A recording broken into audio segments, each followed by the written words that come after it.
The desert wind whispered through the dunes, carrying with it the secrets of an ancient land. The grains of sand, shaped by time and wind, told stories of countless generations that had walked these paths before. The vast expanse of the desert stretched endlessly, a canvas painted with the hues of solitude and resilience. A timeless land, harsh and unforgiving, where only the strong and the wise could survive. The sun beat down mercilessly, and the nights brought a cold that could pierce the soul. It was a place where life was a constant struggle, and every day was a battle against the elements. Moses, a solitary figure, tended his flock with a quiet determination. Each step he took was measured, each movement deliberate. He was a man who had once known the luxuries of a palace, but now found solace in the simplicity of a shepherd's life. Years he had spent far from the grandeur of Egypt, a prince turned shepherd. The transformation had been profound, stripping away the layers of royalty to reveal a man of humility and strength. In the vastness of the desert, he had found a new purpose, a new identity. Each day mirrored the last, a rhythm of silence and solitude. The routine was both a comfort and a challenge, a reminder of the constancy of life in the desert. The days blended into weeks, the weeks into months, and the months into years, each one marked by the same unchanging landscape. Yet, within Moses, a longing stirred. It was a quiet, persistent ache, a reminder of a past that could not be forgotten. He thought of his people, the Israelites, and the suffering they endured. The memories were like shadows, always present, always haunting. Memories of his people, the Israelites, toiled under a Pharaoh's cruel hand. He could see their faces etched with pain and weariness, their bodies bent under the weight of oppression. Their cries for freedom echoed in his mind, a constant reminder of the injustice they faced. Their cries, though distant, echoed in his soul. He felt their pain as if it were his own, their suffering a burden he could not escape. The desert, with all its silence and solitude, could not drown out the voices of his people. They were a part of him, as much as the sand and the wind. One day, while guiding his sheep, a sight stopped him in his tracks. It was a moment that would change everything, a moment that seemed to defy the very laws of nature. His heart raced, and his mind struggled to comprehend what he was seeing. A bush burned with brilliant fire, its flames dancing with an intensity that was both mesmerizing and terrifying. The light was blinding, the heat palpable, yet the bush itself remained untouched. It was a sight unlike any other, a miracle in the midst of the mundane. But this was no ordinary blaze. The flames devoured, yet the bush remained unconsumed. It was a sign, a message from a higher power, a call to action that Moses could not ignore. In that moment, the solitude of the desert was shattered, and a new journey began. Curiosity warred with trepidation within Moses. He had always been a man of deep thought, often lost in contemplation about the mysteries of life. But this was something beyond his wildest imaginings. The desert had always been a place of harsh realities, a land where survival was a daily struggle. Yet here he stood, on the cusp of something extraordinary, something that defied the very laws of nature he had come to accept as unchangeable truths. Never had he witnessed such a spectacle. The sight before him was both mesmerizing and terrifying. A bush engulfed in flames, yet not consumed by them. It was as if the fire danced around the leaves, caressing them without causing harm. His mind raced with questions. Was this a sign, a message, or perhaps a test of his faith and resolve? He cautiously approached, drawn by an unseen force. Each step felt heavy, laden with the weight of the unknown. The closer he got, the more he felt a strange pull, as if the very essence of the fire was calling out to him. His heart pounded in his chest, a mix of fear and anticipation. What awaited him at the heart of this fiery enigma? The heat intensified, yet it did not burn. It was a warmth that seemed to penetrate his very soul, filling him with a sense of wonder and awe. The flames danced and flickered, casting shadows that seemed to move with a life of their own.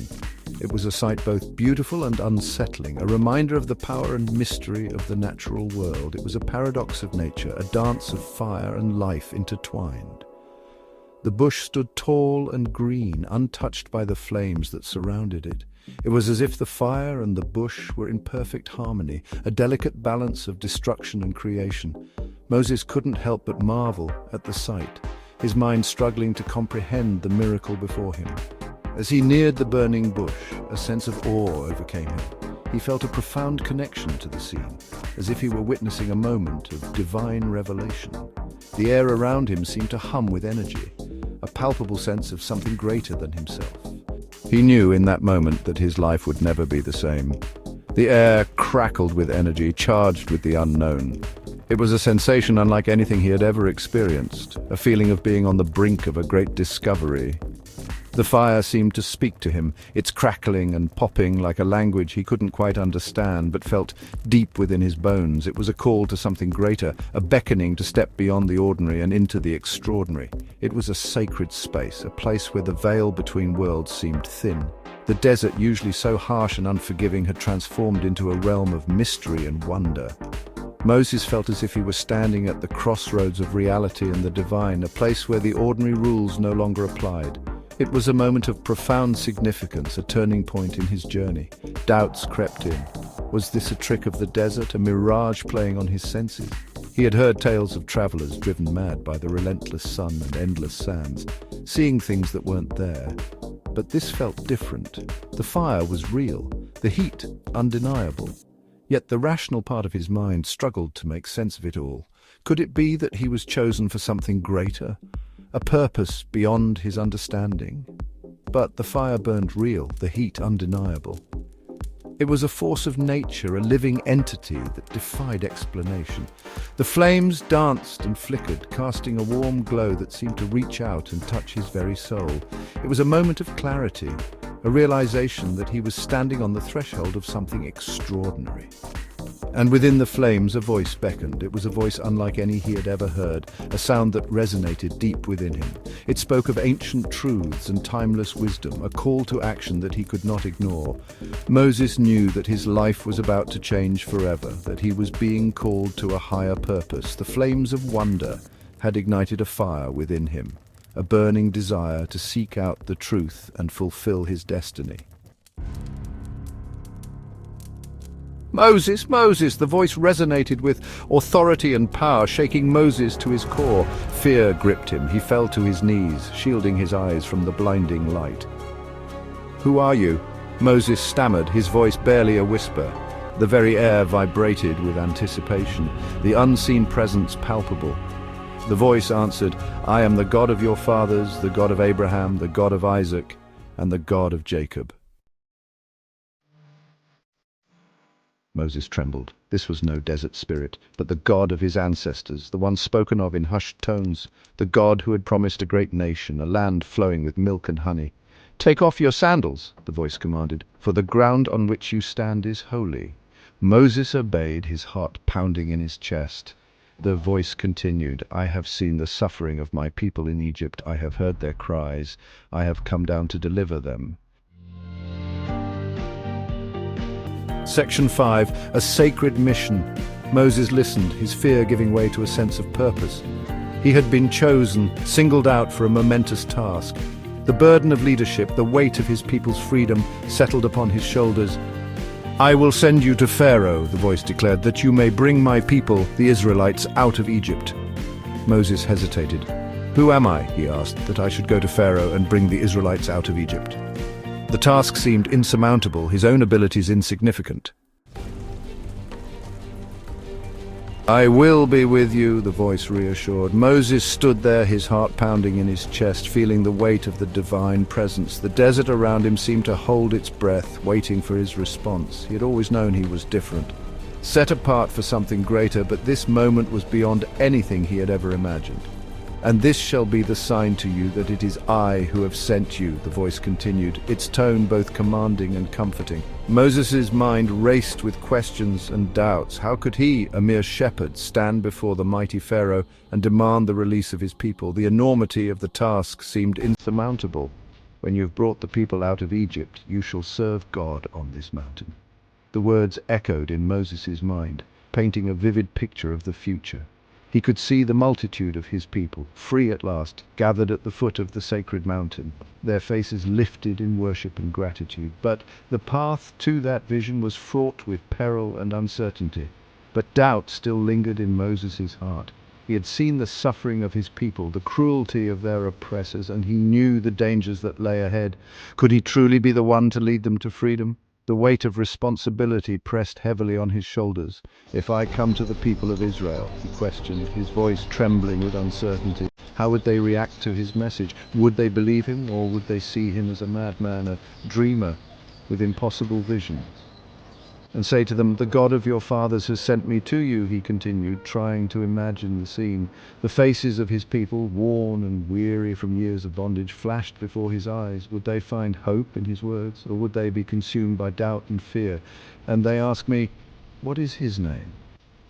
The question hung in the air, heavy with significance. Names held power, and to know the name of God was to understand his essence, his authority.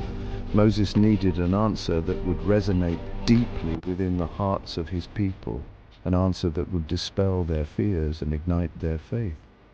"What shall I say to them?" Moses' voice was barely a whisper now, his eyes searching the heavens for a sign, a revelation. The silence of the desert was profound, as if the very earth was waiting for the divine response. The answer came, profound and mysterious, filling the air with a sense of awe and wonder. It was a declaration of existence, of eternal presence, a name that transcended time and space. "I am who I am." The words reverberated through Moses' soul, imbuing him with a newfound strength and clarity. He understood now that he was not alone, that the power of the Almighty would guide and sustain him. With this revelation, Moses felt a surge of courage, ready to face the challenges ahead and fulfill his divine mission. God, speaking from the burning bush, promised Moses signs, miracles to convince even the most skeptical. He would turn his staff into a serpent, turn his hand leprous and then whole again. And if that were not enough, God would turn the waters of the Nile into blood. He would show his power, demonstrate his unwavering support for Moses and his mission. With renewed conviction, Moses prepared to face Pharaoh. He left the burning bush, forever changed by the encounter. The burning bush, ablaze yet unconsumed, became a symbol of divine presence, a testament to God's power and mercy. It marked the beginning of Moses' transformation, from a shepherd to a liberator, a reluctant leader chosen to confront an empire. His journey would be fraught with peril, his faith tested at every turn. But the memory of the burning bush, the echo of God's voice, would sustain him. For millennia, the story of the burning bush has resonated across cultures and faiths. It speaks to the possibility of encountering the divine, of finding purpose in the face of adversity. The burning bush reminds us that even in the most desolate of places, hope can ignite. It whispers of a power greater than ourselves, a force that can move mountains and set people free. And so the legacy of the burning bush lives on, a beacon of faith in a world hungry for meaning and liberation.